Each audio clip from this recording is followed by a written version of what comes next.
Hello दोस्तों, जय हिंद। आइए भारत सरकार रेल भर्ती प्रकोष्ठ केंद्रीकृत रोजगार सूचना सूबा आरपीएफ 2/2024 का जो है कि वैकेंसी आया है। ये जो है कांस्टेबल का वैकेंसी है, आप देख सकते हैं। इसमें जो है कि रेल सुरक्षा बल और रेलवे सुरक्षा विशेष बल में कांस्टेबल कार्यकारी की भर्ती के लिए जो आया है। इसमें जो है कि भारत सरकार रेल मंत्रालय रेलवे भर्ती बोर्ड का जो के अंतर्गत अलग-अलग बोर्डों के द्वारा इसका जो है कि फॉर्म भर सकते हैं।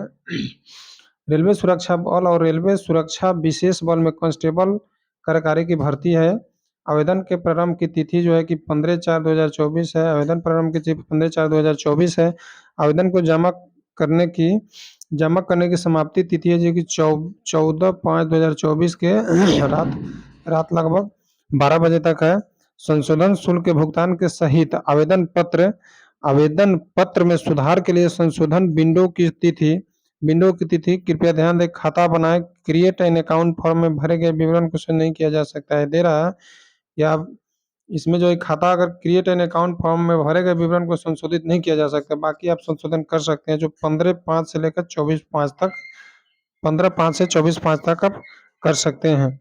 नीचे दी गई 15/5 से 24/5 तक कर सकते हैं। इसका जो है कि पे बैंड जो दिया हुआ है कांस्टेबल कार्यकारी का लेवल 3 का पे बैंड है 21,700 से। चिकित्सा मानक B1 लेगा। 18 से 28 होगा। 18 से 28 जो है कि 18 से 28 होगा। और इसका जो कुल रिक्तियाँ जो दिया हुआ है 42,4208 जो है कि कुल आरआरबी के सभी आरआरबी का जो कुल रिक्तियाँ सभी आरआरबी के अंदर इसका भर्ती होगा। कुल रिक्तियाँ 4208 है। और आयु जो है कि 1/7/2024 को जो है कि 18 से 28 तक होना चाहिए। उसके बाद कह रहा है कि कोविड महामारी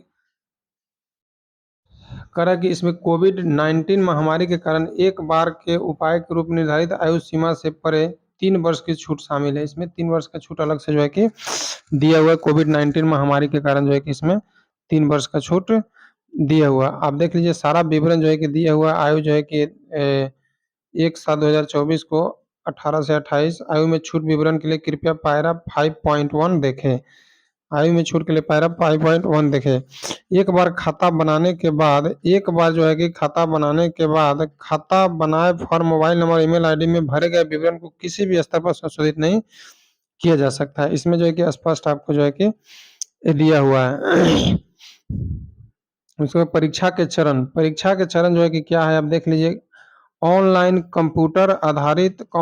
टेस्ट सीबीटी होगा। सीबीटी में उनके प्रदर्शन के आधार पर पुरुष महिला भूतपूर्व सैनिकों के लिए प्रत्येक समर में रिक्तियां की संख्या 10 गुना सीमा तक शारीरिक दक्षता परीक्षा पीईटी के लिए बुलाया जाएगा। और 10 गुना बुलाया जाएगा। नकारात्मक अंक सीबीटी में नकारात्मक अंक प्रत्येक गलत उत्तर के लिए 1/3 अंक का होगा। प्रत्येक जो गलत आप उत्तर दीजिएगा तो 1/3 अंक जो है कि आपका उसमें काटा जाएगा।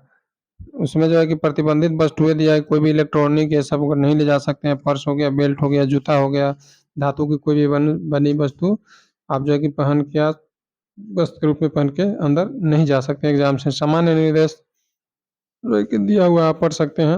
अब देख लीजिएगा। उसके बाद पदस्थापन जो है सूचीबद्ध उम्मीदवारों को प्रशासनिक आवश्यकता के अनुसार किसी जोन या आरपीएसएफ को आवंटित किया जाएगा। किसी जोन या आरपीएसएफ को आवंटित किया जाएगा।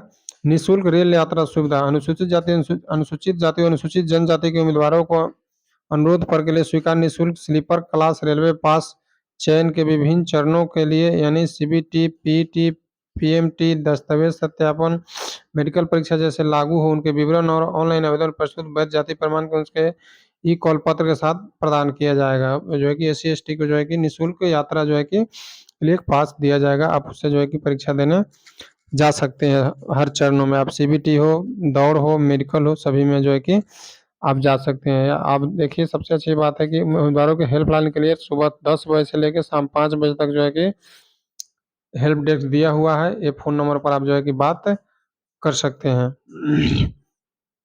उसके बाद आयु सीमा जो है कि कांस्टेबल सामान्य निर्धारित 1/7/2024 को 18 से 25 उम्र तक, और कोविड-19 के अनुसार जो CNN के लिए निर्धारित आयु जो है कि 18 से 28 3 वर्ष की छूट देगा। कोविड-19 के कारण जो है कि ये छूट दिया गया है। बाकी जो है कि बाकी छूटें जो है कि केंद्र सरकार के बजट के अनुसार ही रहेगा। अनुसूचित जाति जनजाति के लिए 5 वर्ष होगा, अन्य पिछड़ा वर्ग गैर क्रीमिलियर के NCL के लिए 3 वर्ष होगा, भूतपूर्व सैनिक ये सब के लिए 3 वर्ष। उसी तरह सब यहाँ विवरण आपको दिया हुआ है जो है कि आप देख सकते हैं।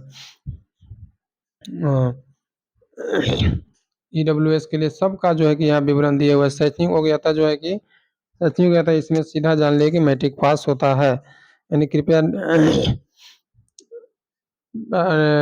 होनी चाहिए। निर्धारित हो गया अपने अंतिम परीक्षा के पर आवेदन नहीं करना चाहिए। परीक्षा शुल्क जो है कि दिया हुआ है।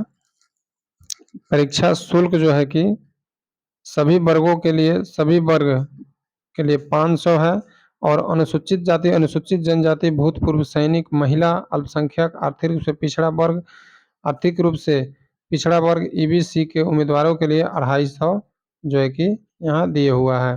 केवल CBT में भाग लेने वाले उम्मीदवारों को ऊपर बताए अनुसार परीक्षा शुल्क की वापसी मिलेगी। उसके बाद है शुल्क के भुगतान का माध्यम जो है कि online, debit card, credit card, UPI के माध्यम से आप कर सकते हैं।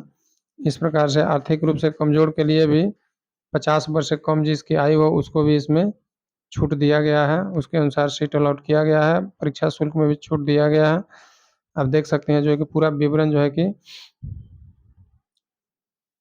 पूरा विवरण इसमें जो है कि दिया हुआ है। इसके अनुसार आप फॉर्म भर सकते हैं और अपनी तैयारी को बेहतर ढंग से कर सकते हैं। इसमें जो है कि भर्ती प्रक्रिया जो है कि यहाँ भी दिया हुआ है कि कंप्यूटर आधारित पहले टेस्ट होगा, शारीरिक दक्षता परीक्षा PET, शारीरिक मापन परीक्षण PMT, दस्तावेज सत्यापन DB होगा। परीक्षा कार्यक्रम और स्थानों की जानकारी आरबी वेबसाइट, SMS और ईमेल के माध्यम से पात्र उम्मीदवारों को दी जाएगी। किसी भी चरण के स्थगन या स्थान, तिथि अथवा शिफ्ट के प्रबंधन के अनुरोध पर किसी भी परिस्थिति में विचार नहीं किया जाएगा।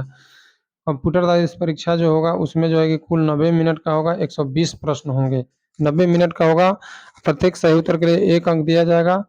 प्रयास नहीं किए प्रश्नों के लिए कोई अंक नहीं दिया जाएगा या कटौती नहीं की जाएगी, लेकिन गलत उत्तर के लिए नकारात्मक अंकन जो है कि 1/3 काट लिया जाएगा। उसी प्रकार अंक गणित से जो है कि 35 अंक होंगे। जनरल इंटेलिजेंस रीजनिंग से 35 होंगे। सामान्य जागरूकता से 50 अंक होंगे।